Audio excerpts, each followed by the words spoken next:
유럽 각국 공항에서 한국 여권 소지자들만 특별 우대를 받는 모습이 목격되면서 현지 승객들 사이에서 의문이 커지고 있는데요. 이에 한 유럽 외교관은 동료와 함께 한국 여권의 실체를 파헤쳐 보기로 하지만 조사 과정에서 알게 된 충격적인 진실에 완전히 당황하게 되는데요. 과연 한국 여권에 숨겨진 놀라운 비밀이 무엇이길래 이처럼 전 세계가 주목하고 있을까요? 저는 에바라고 합니다. 스웨덴 출신이고 유엔에서 계약직으로 일하고 있어요. 분석적이고 냉정한 성격이라는 말을 자주 들어왔는데 그게 제 장점이라고 생각했습니다. 하지만 지금 돌이켜보면 그 냉정함이 때로는 편견으로 이어졌던 것 같아요. 그날도 평범한 유럽 출장길이었습니다. 브뤼셀 공항 VIP 라운지에서 동료인 야마모토 리사와 함께 비행기를 기다리고 있었죠. 리사는 일본 외무성에서 파견 나온 직원인데 항상 정확하고 체계적인 업무 처리로 유명했어요. 그런 리사와 함께 있으면 저도 더 날카로워지는 기분이었습니다. 라운지는 조용하고 고급스러운 분위기였어요. 가죽 소파에 앉아 커피를 마시며 서류를 정리하고 있는데 한쪽에서 한국어로 대화하는 사람들이 보였습니다. 정장을 깔끔하게 차려입고 서류 가방을 든 채 여유롭게 음료를 마시고 있었죠. 그들이 한국 여권을 꺼내서 확인하는 모습을 보자 리사가 작은 목소리로 말했어요. 저 사람들 보세요. 한국은 G7에도 속하지 않는데 왜 저렇게 당당하게 구는 걸까요? 마치 자신들이 세계 최고 강국인 것처럼 행동하네요. 저는 고개를 끄덕였습니다. 사실 한국에 대해서는 잘 모르지만 경제 규모나 국제적 영향력을 생각하면 리사 말이 맞는 것 같았어요. 유럽 연합 국가들이나 미국, 일본처럼 오랜 역사를 가진 강대국들과는 다른 위치에 있다고 생각했죠. 제가 알기로는 한국은 몇십 년 전까지만 해도 가난한 나라였고 지금도 여전히 개발도상국의 이미지가 강했거든요. 아마 최근 K-팝이나 드라마가 유명해져서 그런 자신감을 갖게 된 건 아닐까요? 문화적 성공이 외교적 자신감으로 이어진 것 같네요. 저는 조심스럽게 말했습니다. 리사는 웃으며 대답했어요. 문화적 영향력과 실제 외교적 위상은 완전히 다른 거죠. 한국은 늘 과시하기를 좋아해요. 하지만 실속은 별로 없다고 봅니다. 제가 외무성에서 일하면서 본 한국의 실제 위상은 그들이 생각하는 것만큼 높지 않아요. 그 순간 라운지 대형 스크린에 속보 뉴스가 떴습니다.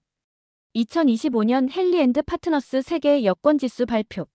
대한민국 세계 1위 달성이라는 자막이 또렷하게 보였죠. 저는 눈을 의심했습니다. 한국이 여권 파워에서 세계 1위라니 도저히 믿기 어려웠어요. 이상하네요. 분명히 집계 오류이거나 일시적인 현상일 거예요. 아니면 어떤 특별한 사정이 있었을 수도 있고요. 저는 중얼거렸습니다. 리사도 비슷한 반응을 보였어요. 한국은 항상 이런 식으로 통계를 부풀리죠. 실제로는 그렇지 않을 겁니다. 제가 외무성에서 일하면서 본 한국의 실제 위상은 그 정도가 아니거든요. 아마도 특정 기준을 조작했거나 단기적인 변화를 과장한 것 같아요. 저희는 그 뉴스를 대수롭지 않게 여겼습니다. 오히려 한국이 또 과장된 홍보를 하고 있다고 생각했죠. 그때만 해도 제가 얼마나 큰 오해를 하고 있는지 전혀 몰랐어요. 냉정하다고 자부했던 제 분석력이 사실은 편견에 가려져 있었다는 것을 말입니다. 리사는 여전히 한국 여권 1위 소식을 믿지 않고 있었어요. 오히려 더 강하게 반박하기 시작했습니다. 에바, 이런 순위는 얼마든지 조작할 수 있어요. 특히 한국 같은 나라는 국가 이미지 관리에 엄청난 돈을 쏟아붓거든요. 저는 리사의 말에 점점 더 동조하게 되었습니다. 사실 한국에 대한 제 지식은 매우 제한적이었어요. 주로 서구 언론을 통해 접한 정보들이 전부였고 그마저도 단편적이었죠. 한국 전쟁, 분단 상황, 그리고 최근 몇 년간의 문화적 성공 정도만 알고 있었을 뿐입니다. 맞아요. 한국은 늘 쇼를 해요. 리사가 계속 말했습니다. 실속은 없으면서 겉으로만 화려하게 포장하려고 하죠. 일본이 수십 년간 쌓아온 신뢰와 한국의 몇 년간 급조된 이미지는 차원이 다릅니다. 저는 고개를 끄덕이며 리사의 의견에 완전히 동의했어요. 일본은 분명히 오랜 역사와 전통을 가진 국가였고 국제사회에서의 위상도 확고했죠. 반면 한국은 아직 그런 수준에 도달하지 못했다고 생각했습니다. 그런데 정말 신기한 건 한국 사람들이 자신들의 여권을 그렇게 자랑스러워한다는 거예요. 저는 여전히 한국인들을 관찰하며 말했습니다. 마치 정말로 세계 최고인 것처럼 행동하네요. 리사는 비웃으며 대답했어요. 착각이죠. 한국은 작은 나라예요. 인구도 5천만 명 정도밖에 안 되고 영토도 좁고 자원도 별로 없어요. 그런 나라가 어떻게 여권 파워에서 1위를 할 수 있겠어요? 말이 안 되죠. 그때 저는 리사의 말에 완전히 설득당했습니다. 논리적으로 생각해봐도 그런 것 같았어요. 한국이 독일이나 프랑스, 영국 같은 유럽 강국들을 제치고 1위를 차지한다는 게 현실적으로 가능할까 싶었죠. 아무래도 일시적인 현상이거나 특별한 정치적 배경이 있을 것 같아요. 저는 분석적인 톤으로 말했습니다.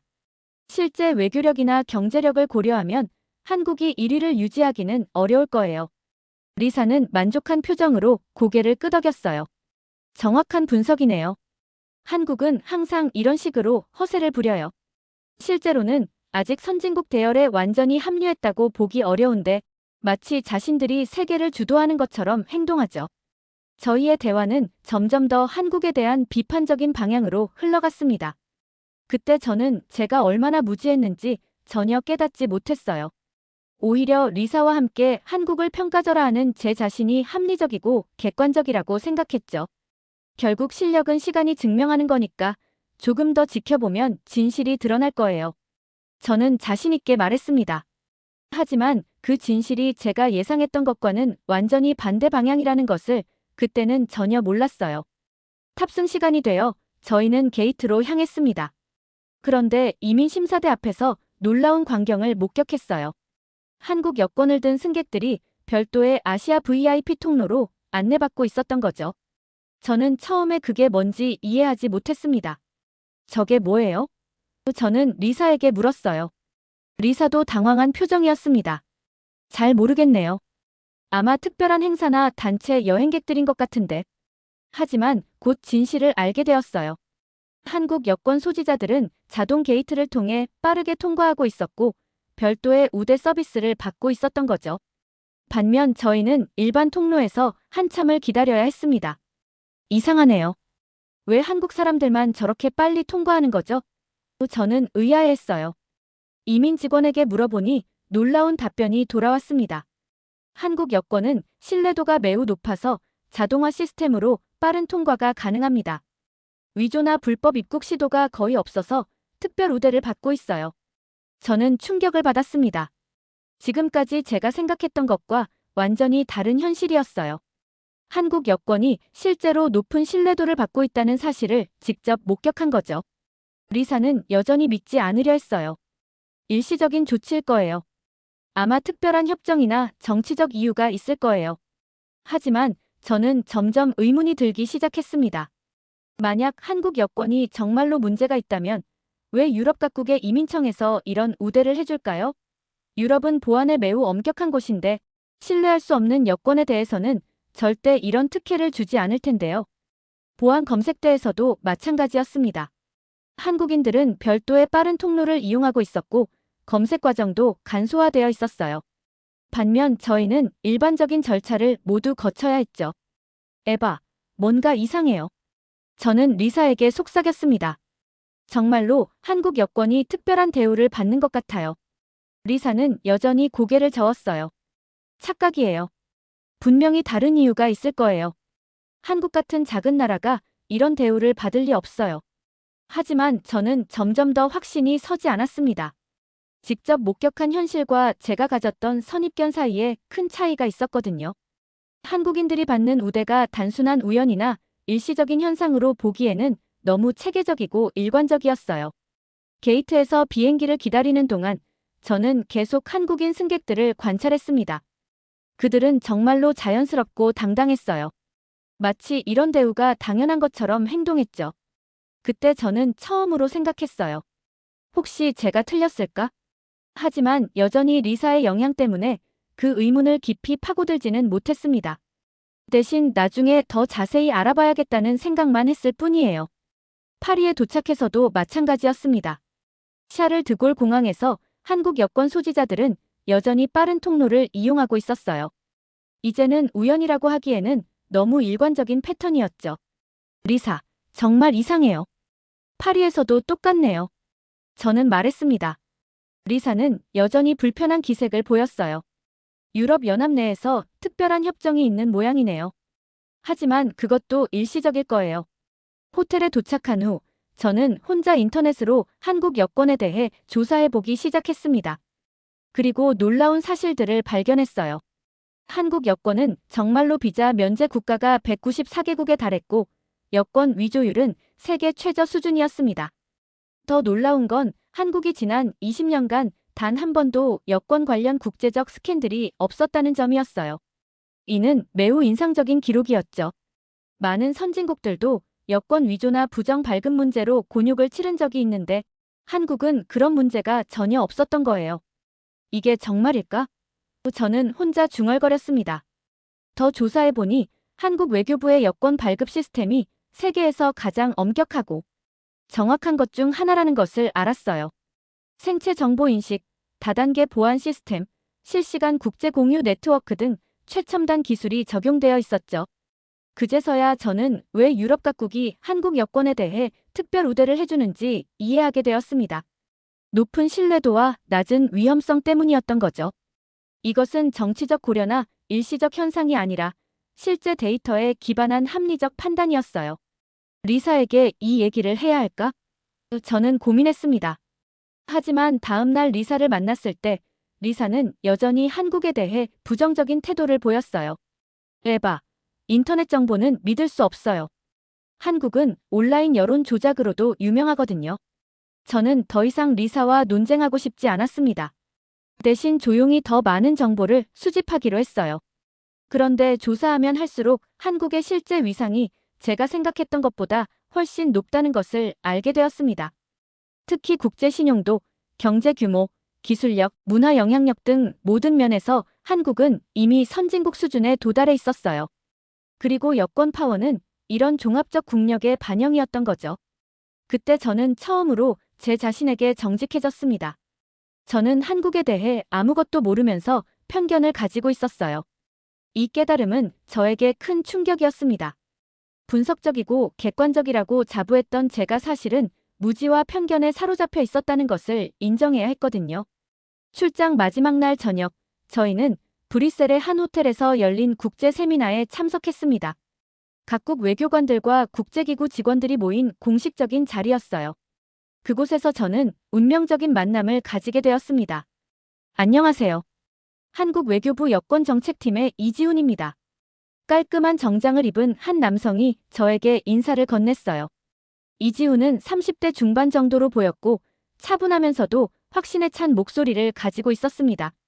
첫인상부터 범상치 않은 품격이 느껴졌어요. 저는 유엔에서 일하는 에바입니다. 저는 어색하게 인사를 받았습니다. 아, 스웨덴 분이시군요. 반갑습니다. 이지훈은 유창한 영어로 대답했어요. 혹시 최근 한국 여권 관련 뉴스 보셨나요? 저는 당황했습니다. 바로 며칠 전까지 한국 여권을 비웃었던 제가 당사자를 만나게 된 거죠. 아, 네. 맞습니다. 어떻게 생각하세요? 이지훈이 진지하게 물었어요. 저는 솔직하게 답할 수밖에 없었습니다. 사실 처음에는 믿기 어려웠어요. 한국이 여권 파워에서 1위라는 게. 이지훈은 웃으며 고개를 끄덕였어요. 당연한 반응이에요. 저희도 이 결과가 나왔을 때 놀랐거든요. 하지만 이것은 하루아침에 만들어진 성과가 아닙니다. 무슨 말씀이시죠? 저는 호기심이 생겼어요. 한국 여권은 단순한 문서가 아니라 국민이 가진 신뢰의 증표입니다. 이지훈의 목소리에는 자부심이 담겨 있었어요. 저희는 지난 20년간 여권의 신뢰도를 높이기 위해 끊임없이 노력해왔어요. 이지훈은 구체적인 사례들을 들어 설명하기 시작했습니다. 한국이 어떻게 여권 위조를 방지했는지, 국제 협력을 통해 신뢰를 쌓아왔는지, 그리고 왜 각국이 한국 여권에 대해 특별 우대를 해주는지 차근차근 설명해 주었어요. 특히 저희가 자랑스러워하는 건 한국 여권 소지자 중에서 불법 체류나 범죄를 저지르는 비율이 세계 최저 수준이라는 점입니다. 이지훈이 말했어요. 이것은 단순히 시스템의 문제가 아니라 한국 국민들의 품격과 준법 정신을 보여주는 거죠. 저는 점점 더 감동받았습니다. 이지훈의 설명을 들으면서 한국 여권의 1위가 결코 우연이나 조작이 아니라는 것을 확실히 알게 되었어요. 그것은 오랜 시간 동안 쌓아온 신뢰와 노력의 결과였던 거죠. 에바 씨는 어떤 일을 하세요? 이지훈이 물었어요. 분석 업무를 주로 해요. 각국의 정책이나 현황을 분석하죠.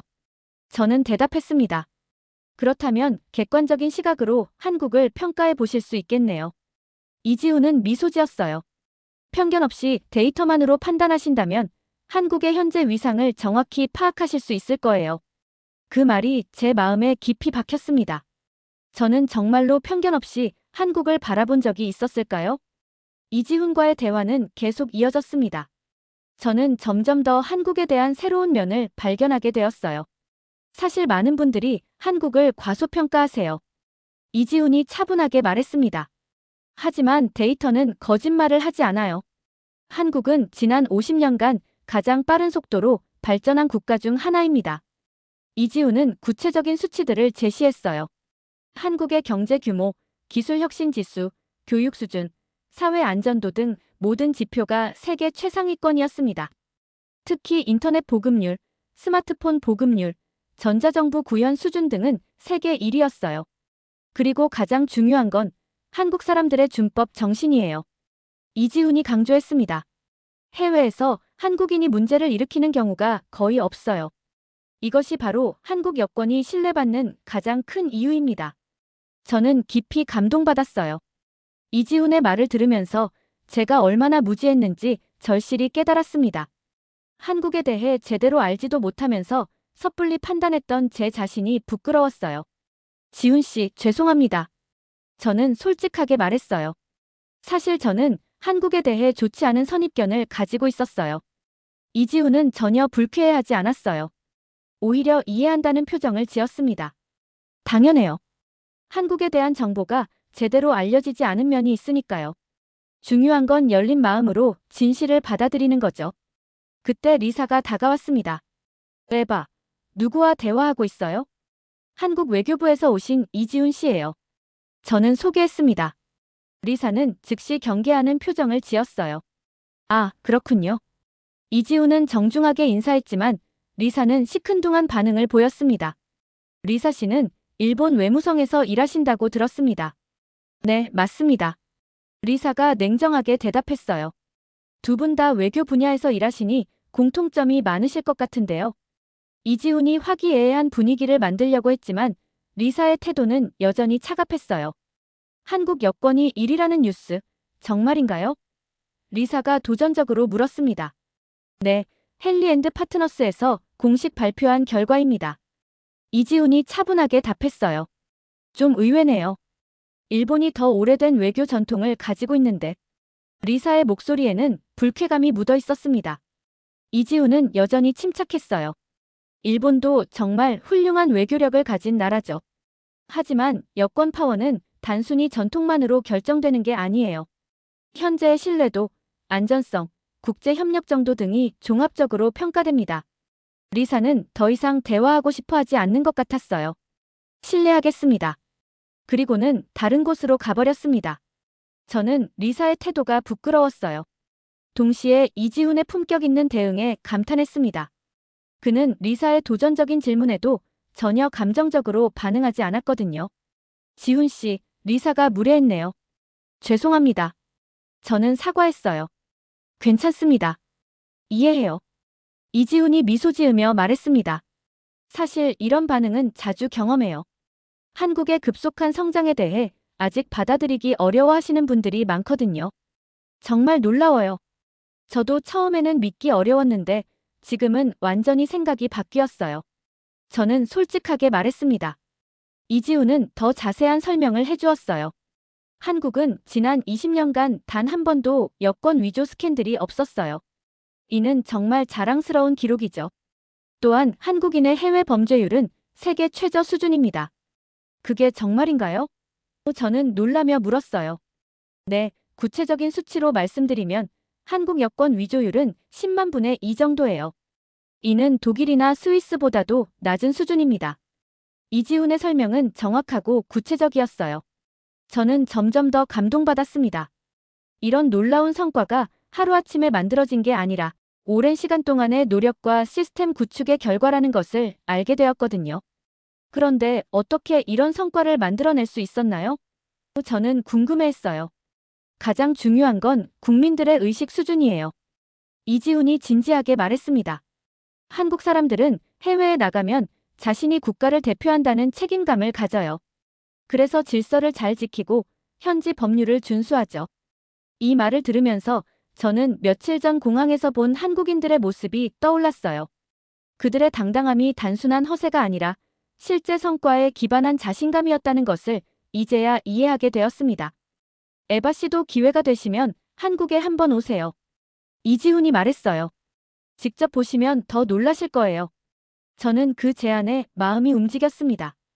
한국을 직접 경험해보고 싶다는 생각이 들었어요. 운명은 정말 신기한 것 같아요. 세미나가 끝나고 일주일 후 갑자기 한국 출장 기회가 생겼습니다. 유엔에서 서울에서 열리는 국제회의에 저를 파견하기로 한 거예요. 에바, 한국 출장 어때요? 상사가 물었습니다. 네, 가겠습니다. 저는 주저없이 대답했어요. 이지훈과의 만남 이후로 한국에 대한 호기심이 계속 커지고 있었거든요. 리사에게 한국 출장 소식을 전하자 그녀는 여전히 부정적인 반응을 보였어요. 한국에 가서 뭘 배우겠어요? 그냥 겉만 번지르르한 걸 보게 될 텐데. 하지만 저는 더 이상 리사의 말에 동조하지 않았습니다.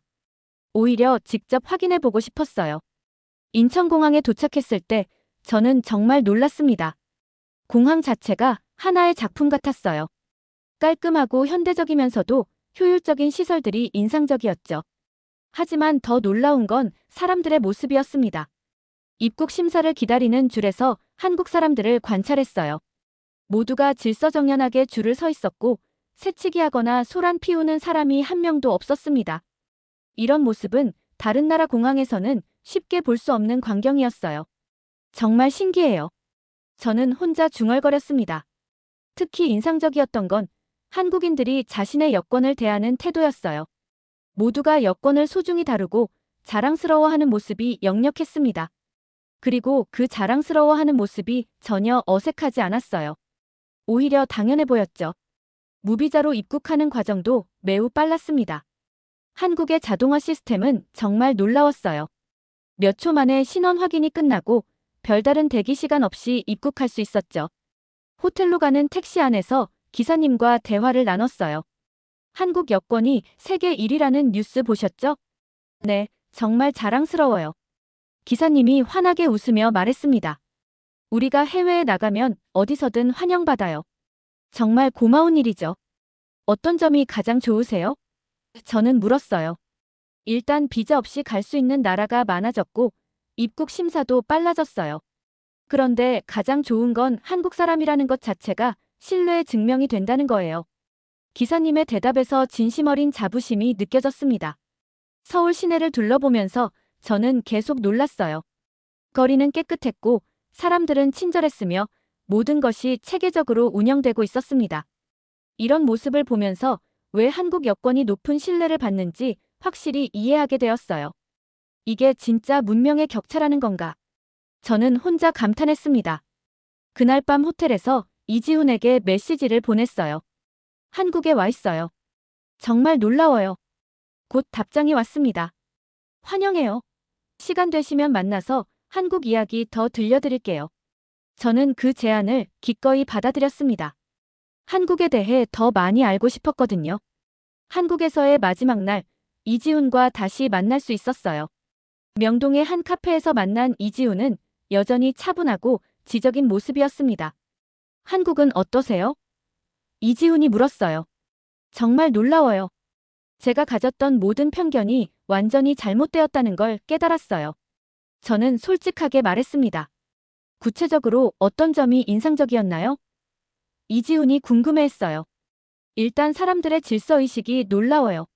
지하철에서도 길거리에서도 모든 곳에서 질서가 잘 지켜져요.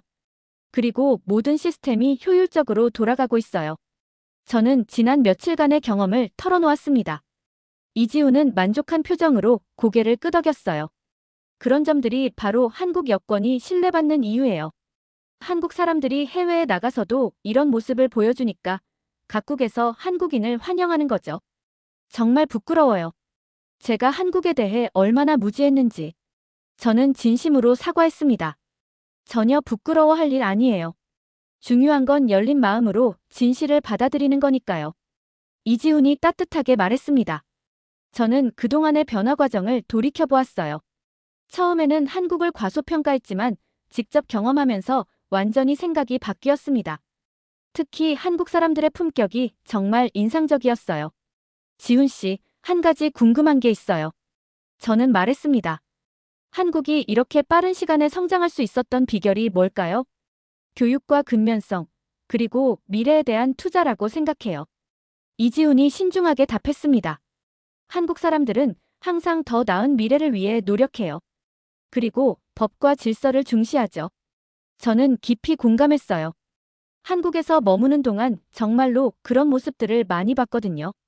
스웨덴으로 돌아가는 비행기 안에서 저는 이지훈에게 긴 메일을 썼습니다. 지훈 씨, 정말 감사해요. 한국에서의 경험은 제 인생을 바꿔놓았어요. 제가 가진 여권보다 한국 국민이 가진 품격이 더 부러웠어요. 앞으로는 편견 없이 사실만으로 판단하는 사람이 되겠습니다. 한국과 한국 사람들에 대해 더 많이 알리는 일도 하고 싶어요.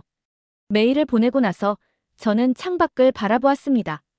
구름 위로 펼쳐진 하늘을 보면서 생각했어요. 진정한 국가의 위상은 단순히 크기나 역사가 결정하는 게 아니라 국민들의 품격과 노력이 만들어내는 것이라는 걸 깨달았습니다. 한국 여권이 세계 1위를 차지한 것은 결코 우연이 아니었어요. 그것은 한국 국민 모두가 함께 만들어낸 자랑스러운 성과였습니다. 그리고 저는 이제 그 사실을 정확히 이해하고 존경하게 되었어요. 리사에게는 한국에서의 경험을 자세히 들려주기로 마음먹었습니다. 비록 그녀가 쉽게 받아들이지 않을 수도 있지만 적어도 제가 경험한 진실은 전해주고 싶었어요. 편견은 무지에서 나오지만 진실은 경험에서 나온다는 것을 저는 이번 여행을 통해 확실히 배웠거든요. 지금까지의 사연 어떻게 들으셨나요? 재밌게 들으셨다면 댓글로 남겨주세요. 추첨을 통해 커피 쿠폰들 보내드립니다. 다음에 더 재밌는 사연으로 돌아올게요. 감사합니다.